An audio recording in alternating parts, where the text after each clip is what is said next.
Saudi আরব এবার কিয়ামতের আলামত বাস্তবায়নের লক্ষ্যে একটি প্রজেক্ট হাতে নিয়েছে। এখন হয়তো ভাবতে পারেন যে ভাই এটা আবার কিরকম কথা, যে সৌদি আরব কেন বা কিভাবে কিয়ামতের আলামত বাস্তবায়নের লক্ষ্যে প্রজেক্ট হাতে নেবে। আরে ভাই, আপনি স্ক্রিনে যে দৃশ্যগুলো দেখতে পাচ্ছেন, অর্থাৎ যে ভিডিওগুলো দেখতে পাচ্ছেন যে প্রজেক্টের, এই প্রজেক্টগুলো সম্পূর্ণ হচ্ছে সৌদি প্রজেক্ট। এবং এই প্রজেক্টের মেন লক্ষ্য হচ্ছে তারা সৌদি আরবের মধ্যে একটি কৃত্রিম নদী তৈরি করবে। এবং এই নদী আমরা যেমনটা স্বাভাবিকভাবে দেখে থাকি যে কৃত্রিম নদী মাটি খনন করে নদী তৈরি করা হয়, আর তারা এরকম নদী তৈরি করবে না।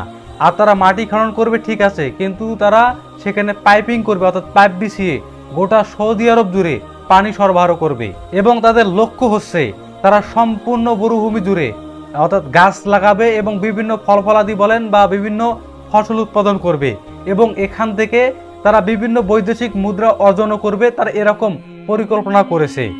এখন হয়তোবা আপনাদের লক্ষ্যে বা আপনাদের দৃষ্টিতে বা আমাদের সাধারণ দৃষ্টিতে এটা খুব স্বাভাবিক মনে হতে পারে।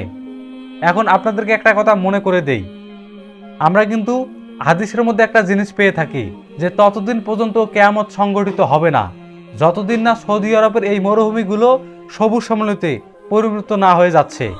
এখন আমরা কিন্তু বাস্তব প্রেক্ষাপটে তাই দেখতে পাইতেছি যে এই প্রজেক্টের মাধ্যমে এবং এই প্রজেক্ট তারা যদি বাস্তবে পরিণত করতে পারে তাহলে কিন্তু গোটা সৌদি আরব সবুজ শ্যামলিতে পরিণত হয়ে যাবে।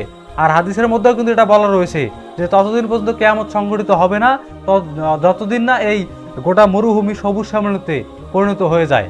আর এই কারণেই কিন্তু আমি প্রথমে আপনাদেরকে বলেছিলাম যে এবার সৌদি আরব একটি প্রজেক্ট হাতে নিয়েছে, অর্থাৎ কিয়ামতের আলামত বাস্তবায়নের লক্ষ্যে একটি প্রজেক্ট হাতে নিয়েছে।